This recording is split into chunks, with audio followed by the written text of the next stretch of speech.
More sadness. That's all we can do. That's all we can There you say. go. That's gonna be opening line. Welcome to Soundwaves from the Sea, CSS and Cascadia FC's joint Seattle Sounders podcast. Um, Michael, I thought the last episode was like incredibly depressing and just like hard to be in. And it's not getting any better, you know. The injury concerns, they remain. They've gotten worse. The results, they're still not coming. The reinforcements, do we know if they are? Um, so that's kind of your main front, right? Is you're not winning games, you're not getting healthier, and it doesn't, we'll talk about it, right? Because Brian Yeah. has like directly kind of addressed things the last two post-game pressers and been like, "Hey, Craig is talking. I've talked to ownership. He mentioned Adrian by name. Um, they keep what was it? There was one. I don't think it was last night, but I think it was after the Vancouver game where he was like, "Oh, maybe you guys need to dig deeper," or it might have been the presser That before the was game. training, yeah. Training said Right. that. Yeah. So like that's fine, but obviously people won't care until, you're actually introducing a player, you know. Yeah. Um, so until we get our version of Fabrizio, because obviously, Here can we you go. imagine him posting a Seattle Sounders graphic? Here we I would go. watch. That's what the Sounders are going to use their money on is him to say, "Here we go," and not an actual like high level player. No, it's just yeah. No, Michael. Paul Pogba. To Seattle. Here we go. He would actually fix quite a few problems. So I mean,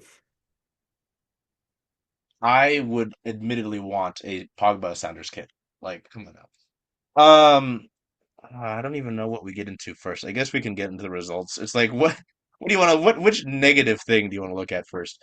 Um, yeah, man, since our last episode, the Sounders play this really just ugly game against Vancouver. It seemed like for a while in that one, at least to me, if you've got other thoughts, of course, when I shut up, feel free to disagree. Um, I said, hey, like I thought they were just going to ride it out and just play for the draw here. But then Vancouver scores two goals in the span of 5 minutes from the 77th to the 82nd.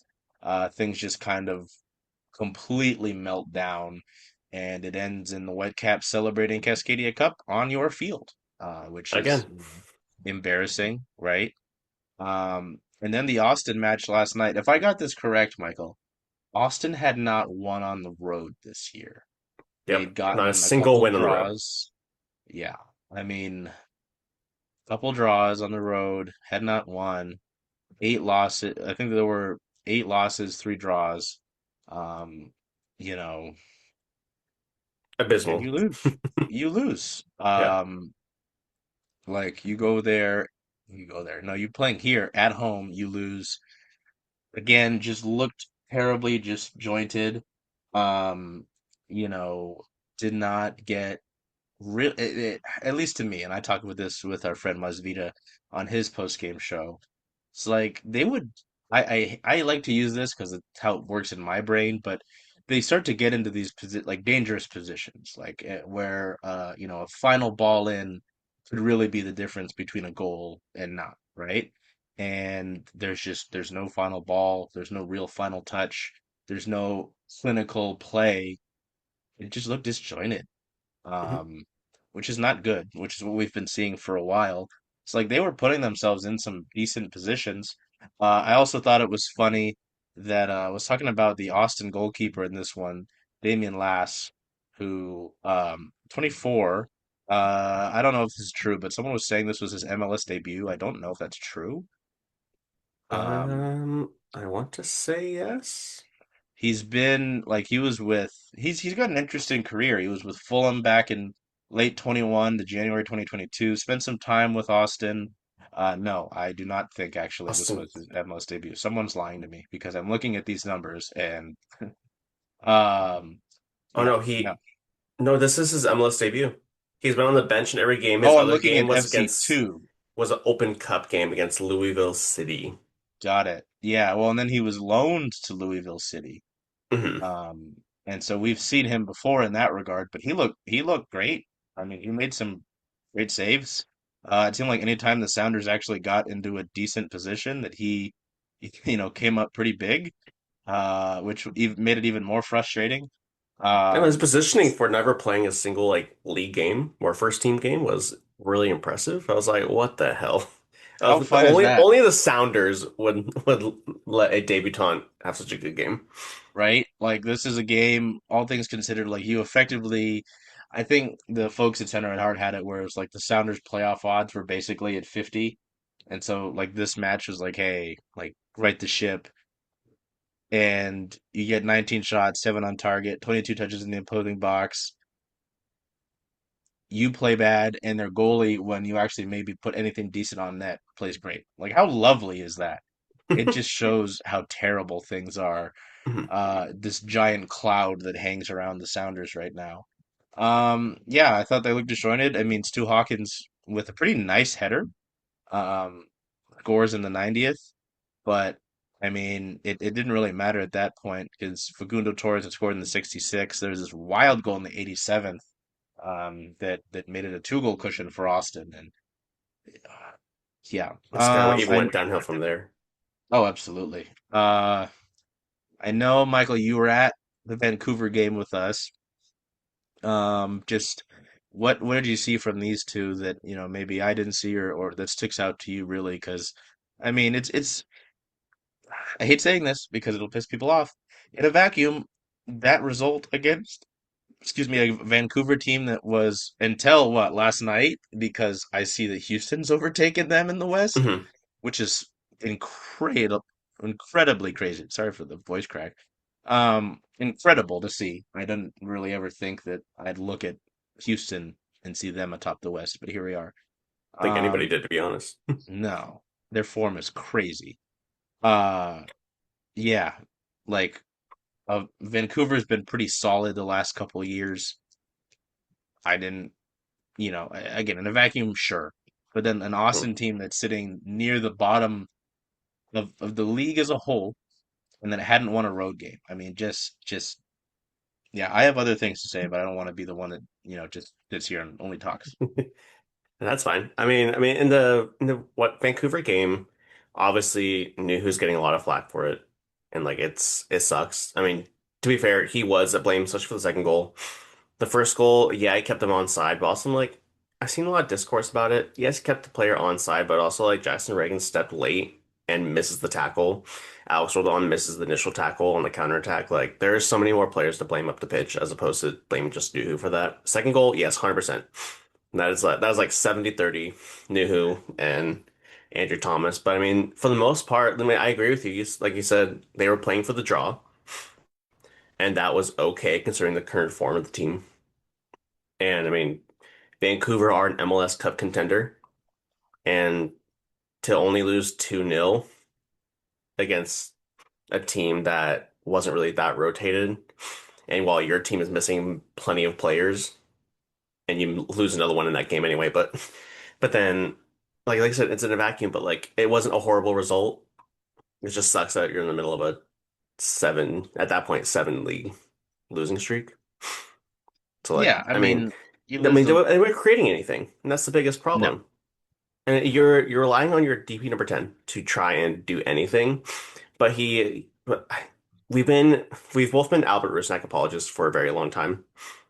But after the World Cup break, especially, he's not taking any players on. He's playing the safe Oh, passes and nothing, no. nothing really going forward. And it's disappointing to see like such a massive like U-turn that he's done after the World Cup. Yeah, I don't know what it's. I don't. I was thinking about this in specific. You were there after the Vancouver game when he was talking in his locker and he was saying, "Hey, at least in regards to the attack, right? He's like, we need to, take more risks, right? Just thinking about different balls that would really put you maybe in better positions to create, right? But then in this match against Austin, I don't remember. I think it was like the 33rd minute. Maybe I'm wrong. Um, But it seems like the Sounders are going to be able to get this counter against Austin. They're running. He's running up the field. He's got Paul on his left, and he's got Moose on his right, and either of them would be fine. Like to try and get a pass to. He like holds the play up.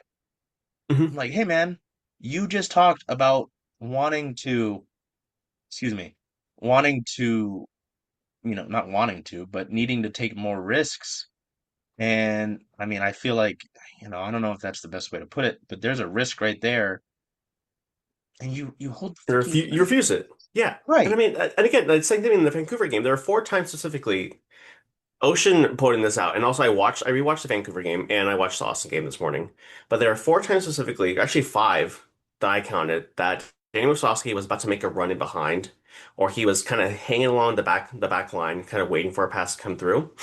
And three of those times, Albert Rusnak could have played him through, or at least played the ball to him. And again, he recycled possession as opposed to just playing it up the wing or through the middle. Like his refusal to carry the ball forward is alarming. You're a designated player. You're the highest paid player on this team, and you're afraid to move the ball forward? I Question mark? Like, I just can't, that was something that I sat with for a while when I was sitting in there in the press box last night before I left. Like, he's a guy who's been wearing the captain's armband, right? You are supposed to be a leader, as you mentioned. Like, is VP player for them, you know, has been a pretty decent goal assist contributor the last couple of years. Um, like, you're a guy that people are going to want to follow. You're a guy that should be stepping up in moments like this. You hope it never gets to this, but a guy like that should be stepping up for you um, when it gets bad, right? And as a leader, if you're going to say something like taking more risks, lead by example, mhm. right? Why are you not heeding your own words? Um, it's pretty remarkable where we've gotten because, you know, any team that's struggling, right? You look to see who's showing heart, who's showing, any bit of fight, who's getting in people's faces, who's playing as if they haven't lost however many in a row. I think they've lost 10 of their last 11 across all comps. I don't see it, Michael. I don't. No. Um, You can it's argue like been Paul Rothrock or Nuhu, but like again, even then sometimes sure. you see them like looking the defeated they look so defeated at times where it's like you guys have been on this team for a very long time, been part of the organization for a long time. Like show that fight. Show the fans that you actually care. Don't let Schmetz just tell everyone in the press conferences that the players do care. The players care. The players care.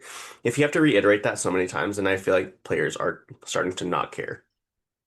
Yeah, no, that was something I was going to bring up as well, is that if like I think it was the Portland game here where Brian was like, "Hey, maybe I should have done a better job of explaining what this game means." I think it was something, not verbatim, of course, but I'm like, Yeah. this is fucking Portland, man. Like, you shouldn't have to, I know guys like Christian aren't playing, Christian, Alex, Jordan, whatever, the guys who have been around, right? I know there is Steph. Like I know a good amount of those guys aren't playing, but they should be able to instill in the guys who haven't necessarily been in the fight what it means. And even that's soft because a lot of these guys, like Stu Hawkins talked about it last night, not directly the rivalry, but like seeing the club where it is right now. He's a fan. He grew up around here. He shouldn't need it like to have, and I'm not saying Stu's been bad, right? It's But more of a like, general sense, yeah. right, yes. Like I don't understand that. Same with Vancouver. Like, you still don't say it's not as much fuck Vancouver as it is Portland, but they're still a major rival. They're still a Cascadia team. I mean, even then, past that, they're a team atop of the West. You want to beat them, Mhm. right? And where's the fight? It's embarrassing. It's embarrassing to have not won Cascadia Cup since what, 21? Yeah. To have these teams, to have Portland lambast you. That is the most disgusting shit ever. Mhm. Um, like, I and mean, you have the other rivals like calling out your coach, making fun of Yeah, your coach, making tifos of yeah, your coach at different games that they're not even playing against you. Like yeah. you're feeding the fire so much in every single game, and you're not fighting back. You're not doing anything to stop it. No, it was. I won't name him Mike because I don't want to like, I don't want to throw anything. But like, we've got people during the Portland match at the press box here who were like elated. I shouldn't fucking have to hear that. Like, No. that's disgusting. You know, uh, it's embarrassing. Like, and we're past the point of pride. Like, this even getting to 8 is humiliating. 4 Mhm. was humiliating. Um, and who it's come against as well. Like, again, to use the vacuum thing, you lose to Toluca like that, sure, fine, whatever. It's gross, but it's like it's It's obviously made it acceptable. worse. Yeah. Right, but Vancouver and Austin twice during this losing streak, Mhm. right? Um, Philadelphia, who is they're on a run right now, Philly, but who's going been into that game, they've been rough. They've been awful this right. season. Like at some point, you've got to show that you care. And I Mhm. hate using that because there are fans in the wrong instances who are like, oh, they don't care. Just because maybe they don't see a guy working hard or something like that. You know what I mean? Yeah. Um, but like, I mean, right now, it it's not like any of these guys are going out there and I don't see that. Like you said, Paul instances of Paul and Nuhu, but it shouldn't always be those guys when it feels like it's mostly those guys. You know what I Mhm. mean? Yeah. Um, like the guys, and that was something. This point I'll bring up. Brian said last night, when we get guys back, I'm like, you shouldn't. I don't want to have to rely on, getting Jordan Morris back or Mhm. 34-year-old Yamar back. I love Yamar. Don't get me wrong. He's 34. Like, you know, Literally every single player besides Pedro de la Vega that's out for the rest of the year or out right now is on the wrong side of 30. Every single, Pekovic doesn't really count because he's on loan, but like all the regular first team players are all over the age of 30. Like the Sounders are in desperate need of like I hate using this word term, but a rebuild no, for sure. or at least like some sort of like younger reinforcements on ready to play like after the sprint season at the So very least. this is interesting, and walk with me, okay? Because this is kind of where the Rain were back in shoot 23 maybe 22 when they started signing these young players that you're seeing now, and there are people who maybe don't watch the Rain. That's fine. You just need to walk with me. The Rain, they were getting towards the end of their OGs. Jess Fishlock's retiring this year. Megan Rapinoe retired first back in 2023 after, the I still get nightmares of the 2023 NWSL Championship game. I do. It was horrible. And they almost came back, funny enough. Lou Barnes retired last year, but she's, with the club now as an interim assistant coach. But you see what I mean, right? They were an Yeah. older team and it wasn't working. And, a lot of other teams, the NWSL has gone through a lot of things where they've got younger players. I remember Olivia Moultrie down in Portland was a kind of an instance of the league getting younger and allowing younger players. A lot of us were wondering when the Reign were going to go in that direction. And they did. They signed Ainsley McCammon, who's now going to the U20 World Cup, who's been pretty great for them lately. Jordan Bugg is a name that's often referred to as someone who could be another Naomi Girma. Sam Mays has been great in the midfield. Like, they have gotten younger, and it is helping them. People were frustrated with them earlier this year, and it's not the greatest time to bring this up because they lost last night on the road, but they've been in a lot better form than the Sound, Mhm. which isn't Yeah. a high bar to set.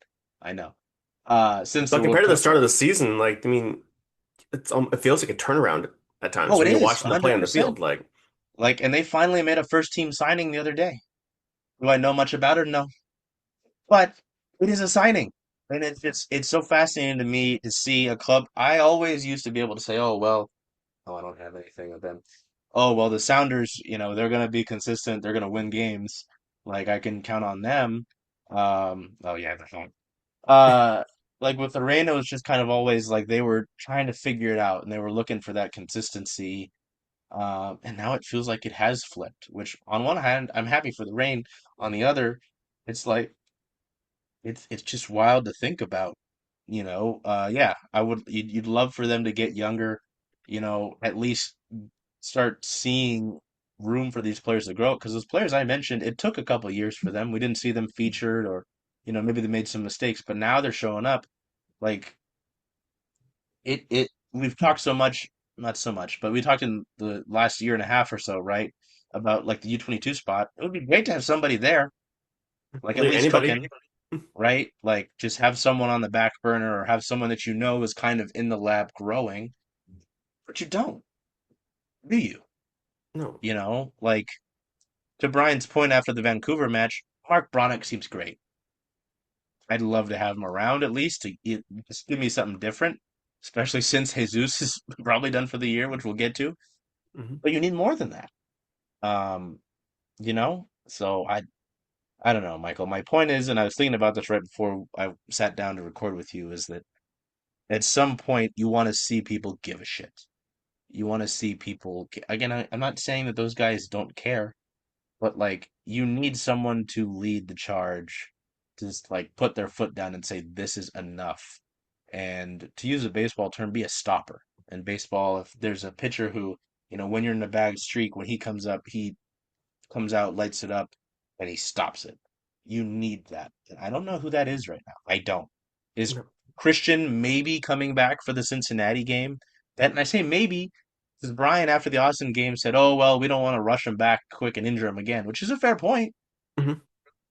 Considering the history Like, of everyone else right now, but like my main next issue is like you said, there's a lack of leadership, but Christian Roldan is the club captain, right? Currently. And I know he hasn't been on the pitch since after the World Cup, but it would have been nice to maybe hear from him, like a statement from him, or like maybe come to the press conference with the Schmetz, or speak to the press at like training or something like just to kind of like yeah, get things going, kind of rally the troops almost type situation, and as opposed to just like bringing out the kids or bringing out players who are just not really in great form and expecting them to kind of have the answers that all of us in the media are looking for. And all this and not a single peep from ownership.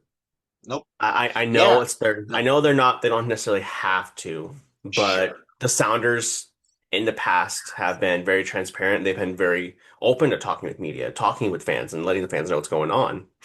And yeah, we had that press conference with Craig Weibel like what, 6, 7 weeks ago now, but like it's been radio silent besides then.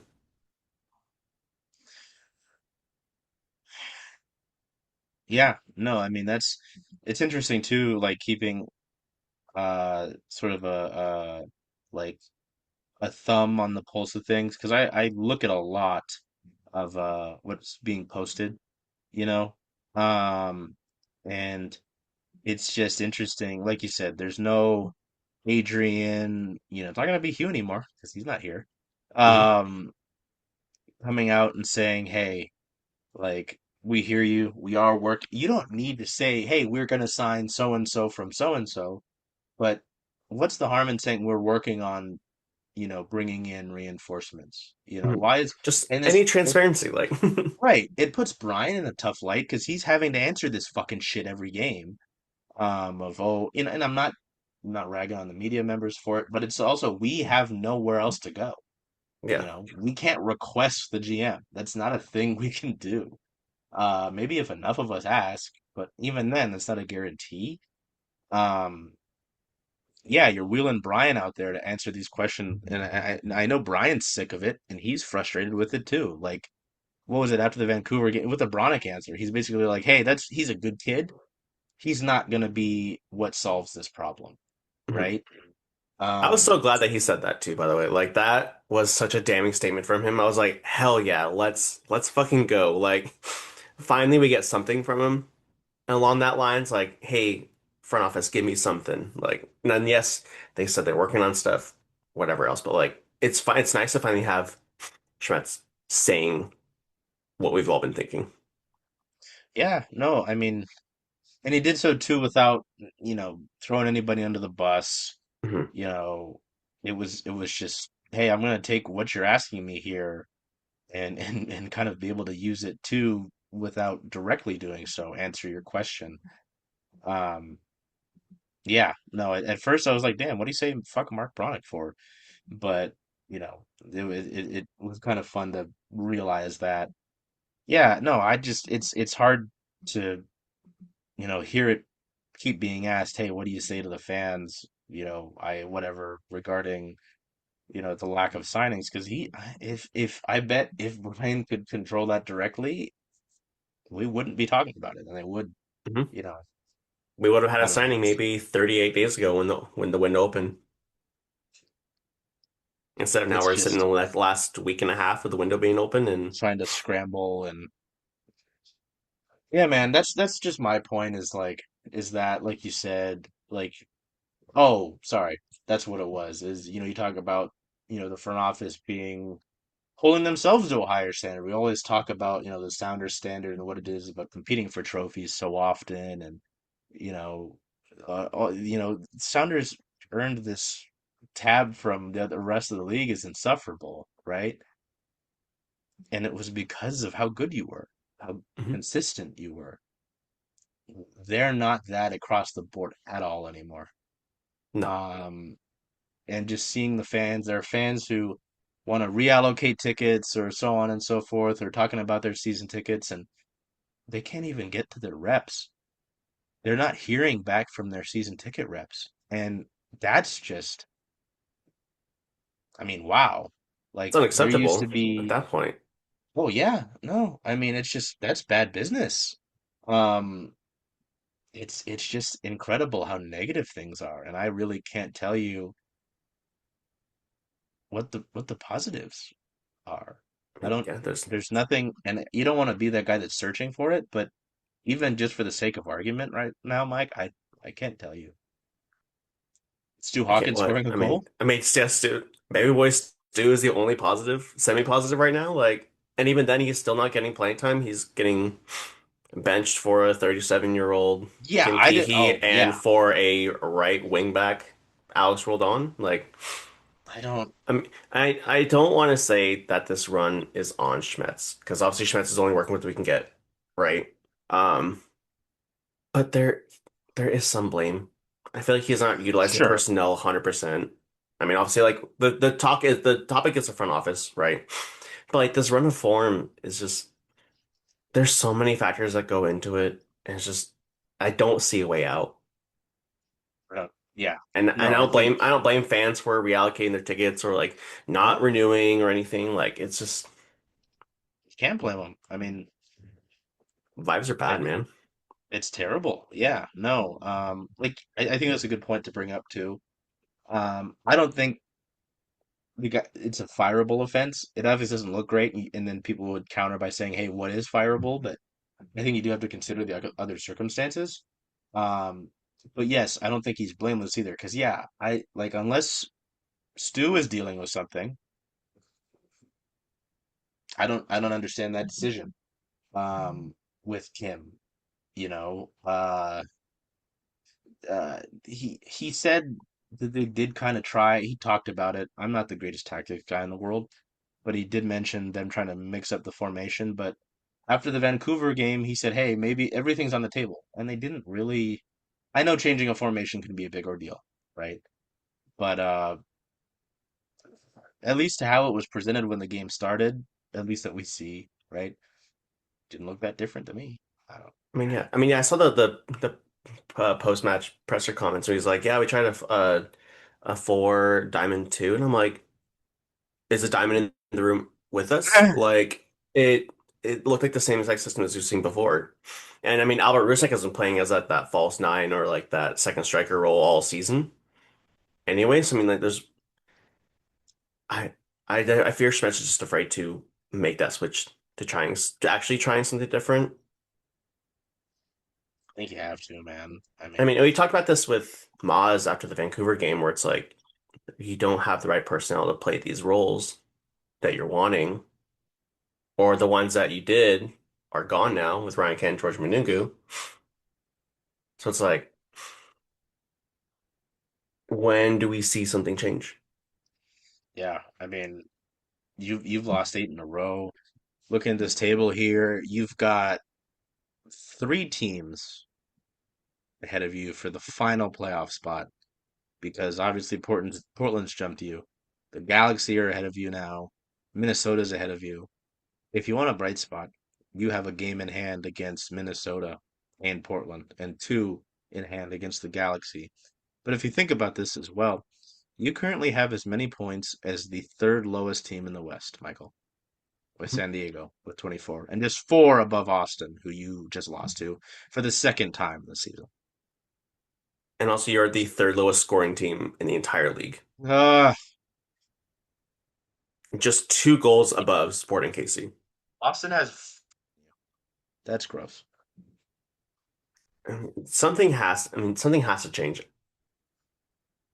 right? And I don't think getting a signing back or one signing or two was going to make a difference.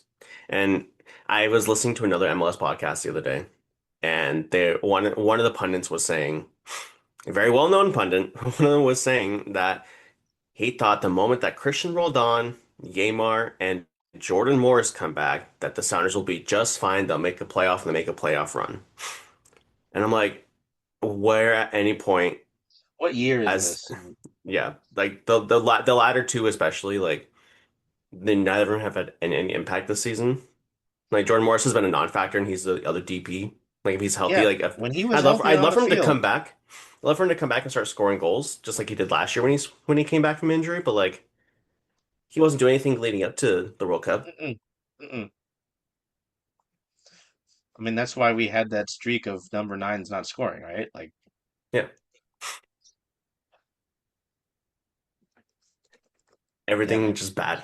It's just it's it's hard it's to see a way out, like I said. I mean, and what the yeah, games after this, leading up to it, you're playing against Cincinnati, one of the best teams in the league, playing Chicago, who is fighting for number one spot in the East. You have New York Red Bulls, who have a plethora of young talent who can demolish you at any moment when they choose to, if they're actually on their day. Galaxy, who just got Chucky Lozano and are looking a lot better on the pitch than they did before. You have Colorado Rapids. It's the Georgie and Josh Tencio revenge game. Like no, they should the next kidnap winnable him. game is until September 26th against Minnesota or October 1st against Sporting KC. And by that point, if the run continues like this, you're out of the playoffs by the third game. Like I don't like this. and I know that other teams have been much worse than the Sounders have been in recent years. Like Sporting KC, they're a dumpster fire and they always have been. DC United, they're a dumpster fire as well. But like I think when people make fun of the Sounders fans who are like, "Oh, it's so sad. The Sounders are finally losing. We've been losing forever." Like no, it's a whole failure from top to bottom, and the Sounders fans are Yeah, not used to that. it's not like they're yeah winning games and well not winning games, but like have actually been able to sign people.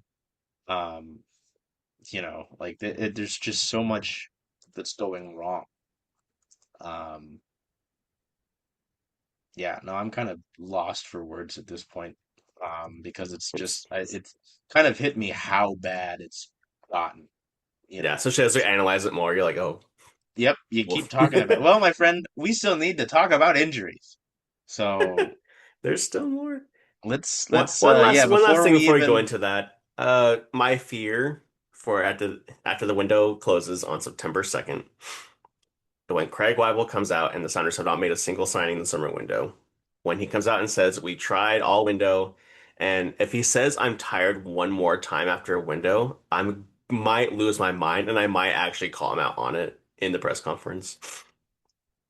I don't want to, but like he better not say he's tired. Like, brother, this is your job. it's funny you mention that because um I think it was before the Vancouver game that I saw him in the meal room with his headphones on his laptop, and I just the little voice in your head. I wanted to go over there and be like, "Hey, man, who are you working on signing right now? Like, can I look at your computer? Like Who are your transfer targets? It's not Damian Downs. It's so unrealistic. he's just he's just playing the one of those like." Centurions games or those like build your Premier League team, you know, he's just playing that, not anything else. Stop. Oh, that would be me. Um, yeah, no, I mean that's if they again, well, wow, I said this like 2 episodes ago, but if they get to the window and they haven't signed anybody, I don't know. I don't really want to be on the internet to see what the No, God, no.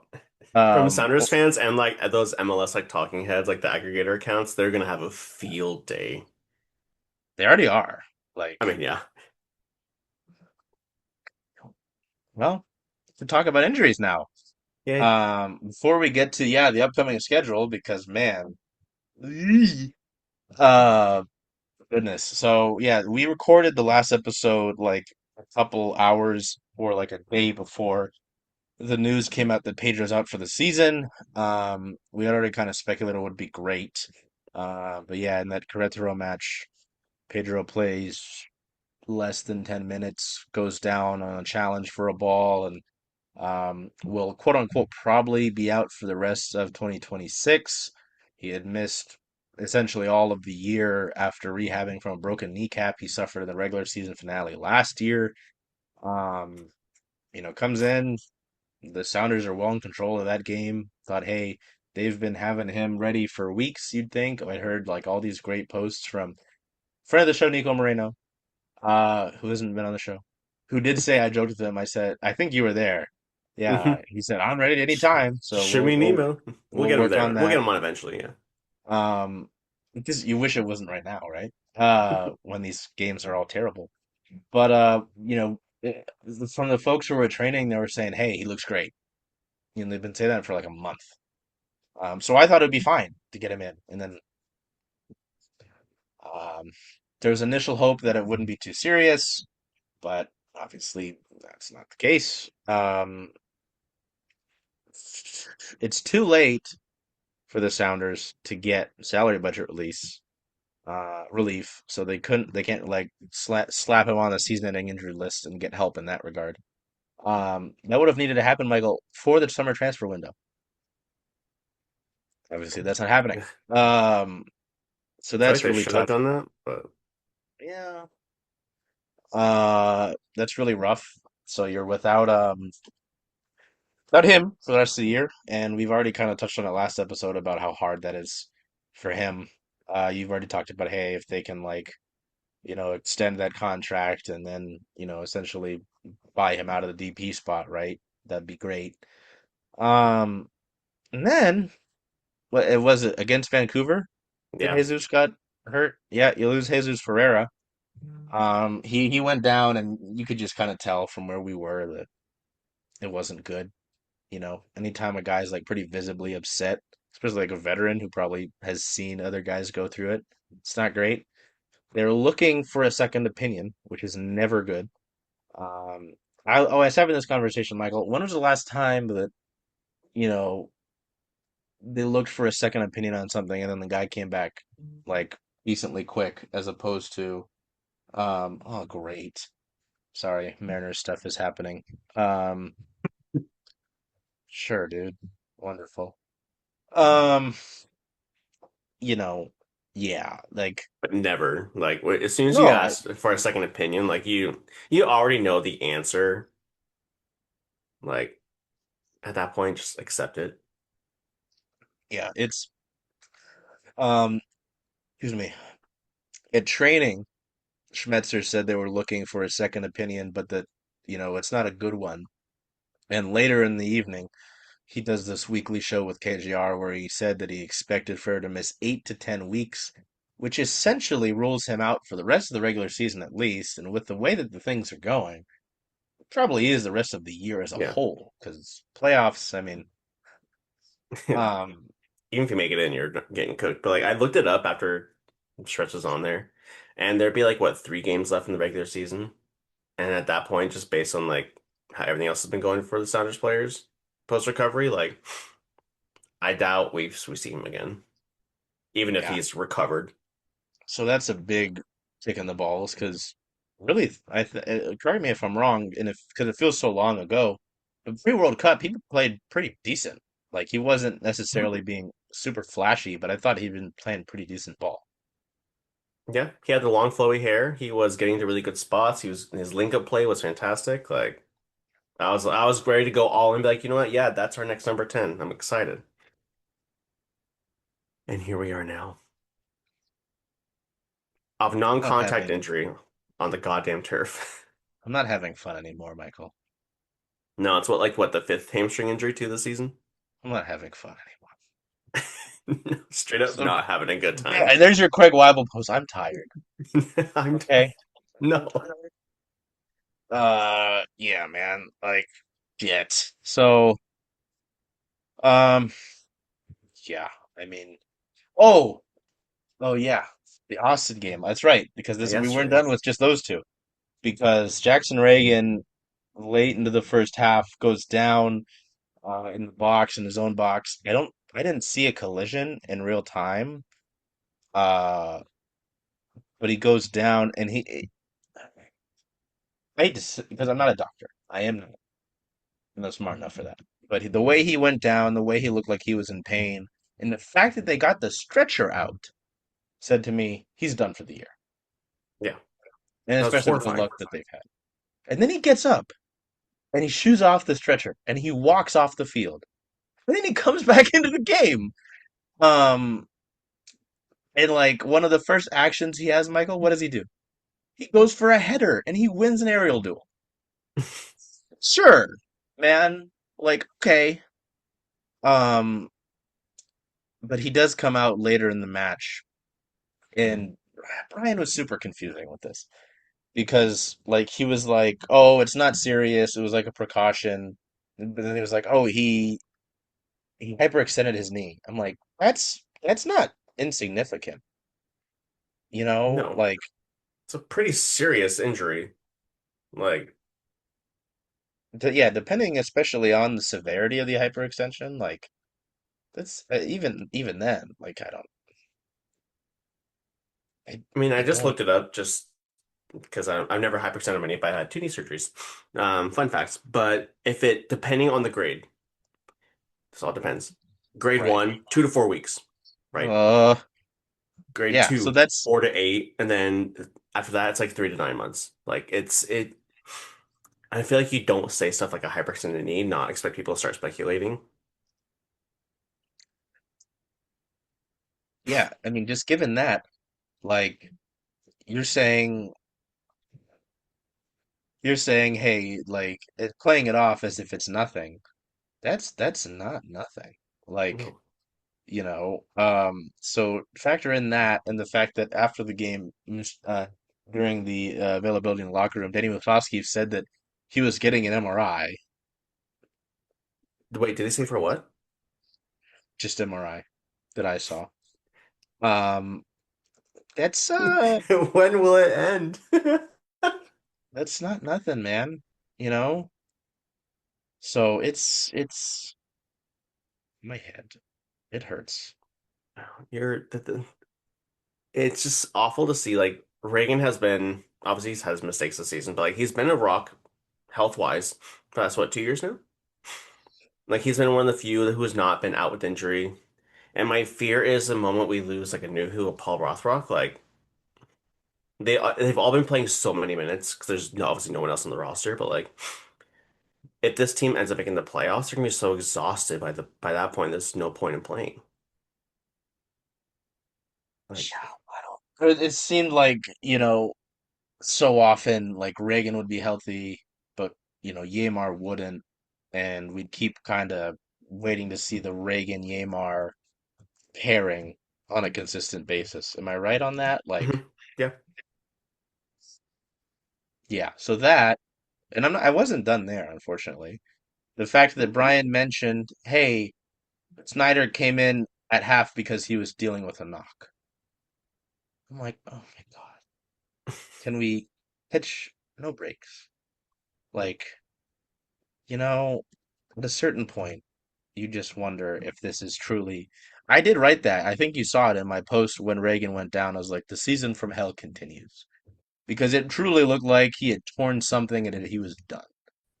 Um, it's really remarkable.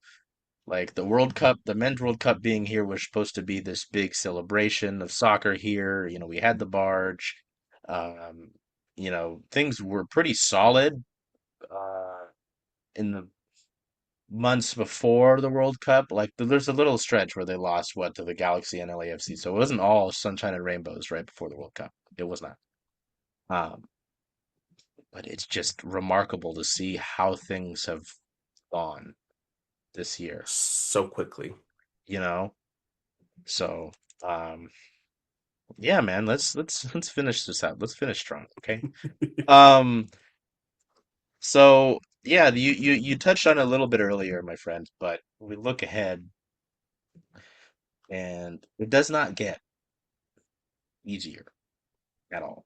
Uh, you've got three consecutive matches against Eastern Conference opponents. Obviously, you've heard us talk about how bad the West is. The East is not bad. East good. He's good. Um, Funny enough, though, that a 24-point team is actually in the last playoff spot in the East. Uh, but anyway, uh, you go on the road for one game to play Cincinnati. Cincinnati's fifth in the East right now. They took a 2-1 win over New York City FC, who, by the way, Michael, basically just copied everything about Man City. Like I mean, yeah, the kids, yeah. Anyway, I thought that was funny. I was in the they're middle of Man the City light, I essentially. was like, what is happening here? That's where Pep's going. Um, he got confused. He went to New York. Please don't do that. I'd be terrified. Um, yeah, you've got Cincinnati. They've won three of their last five. They're fifth in the East. They're 3 points out of fourth, which is New England. So you go on the road and play them, and they're not an easy team. That is Saturday. So it's a short week as well. Mhm. Uh, Even with how banged up you are, you get to deal with a short week. How lovely! Just hear a little flick in the head. Deal with it. Um, as well as the fact that you get a week then, which is nice. You play them on Saturday. You get a week, and you play back-to-back home games. You get to stay um, at home. But you play Chicago, who is third in the East, um, with Mr. Lewandowski. Uh, and then And they've only you, lost twice since I hate May that. 15th. I really don't like that. I'm kind of upset that you brought that up I'm because sorry. it just I had makes to. my head hurt a little bit more. Just to This rub is more salt in the wounds. It's fine. Yeah, you're spitting in the wound and like twisting the Right. knife a little bit more. But then you get to host Red Bulls New York, who normally I think it's cool to like host the teams that we don't get to see that often, like Montreal, when Atlanta's here, even Toronto or Mhm. Orlando. It's But fun. then again, another team in a playoff spot in Red Bull New York, eighth in the East right now. They are point back of New York City FC. Funny, the two New York teams are battling it out there. That's fun. But then, yeah, as you mentioned with the stretch of head, you've got the Galaxy, who, if I go back to my Western Conference table here, are above you, trying to fight for that last spot. Excuse me. RSL, who you struggle against on the road. Oh, you welcome them here. How nice. Oh, no, sorry. I skipped one. Colorado, who is sitting in seventh in the West. RSL at home, which at least it's not RSL on the road. True. But they're in the playoff spot. Minnesota, who we all remember last year's playoffs, who is above you. You play them. And then, yeah, then it's Sporting KC on October 1st. Hey, at least we'll get to see their new DP. That Luis guy, whatever, Should have been from Mo Salah. Olympiacos. Should have been Rosella. We do get to see Montreal here this year. Yippee! October We're all 17th. That's so nice. It's so fun. Wow. Yeah, it's the I don't see an end, Mike. That's what we're looking forward to. We're to see Montreal for the first time. And That and I Alexis just Sanchez. Yes, yes, actually, yeah. Yeah, no. I don't see an end to the suffering is kind of my point here. So I'm kind of burnt. on that. Do you have anything to close us out? I do not. I haven't gotten any whiffs of transfers. Obviously, when Schmetz put out that thing, it was like, maybe you guys aren't trying hard enough. I took that as a challenge. Have not found a single thing. Sorry, that's my dog. But I've not found a single thing. The only thing is like Ryan Kent's in the gym, but also he's being linked to Malaga right now. So Uh, like, so, could so, use a I Ryan mean, Kent right now, that's for sure. we'll see. I mean, as far as I know, we'll Sounders looking for a striker and a winger, but like, Paul Pogba, please come here. do it. If if because it's so wildly dumb. If it happens, I'll wear a wig on the show for a month. Hell yeah, let's do it. There you go. All right, man. Let's get out of here. Until we see, yeah, we've got Saturday at Cincinnati, and then they're kind of off for a week. So, um, I mean, yeah, no, we'll do an episode before the Chicago game, just because hopefully by then, that Chicago match is the last match before the window closes. So hopefully by then things have either ramped up or But yeah, if some there is a something. God, something's come across the line. I'm questioning if there is more and more each day. But yeah, so we'll see after the Cincinnati game, see how that all plays out. See if, any of the guys that are injured that Brian is like teased as potentially coming back, come back. But yeah, until we see you then, take care of yourselves, be well, whatever you can to make today a great day. Hey, Charles. Hey, Jen. Hey. So where are you going to watch all of the Sounder away games this year? Away games for the Sounders. Well, since Rough and Tumble is the home of Circling Seattle Sports, I was thinking of coming here if that's okay with you. I think that's a great idea. Go Sounders. Hope we see you all here.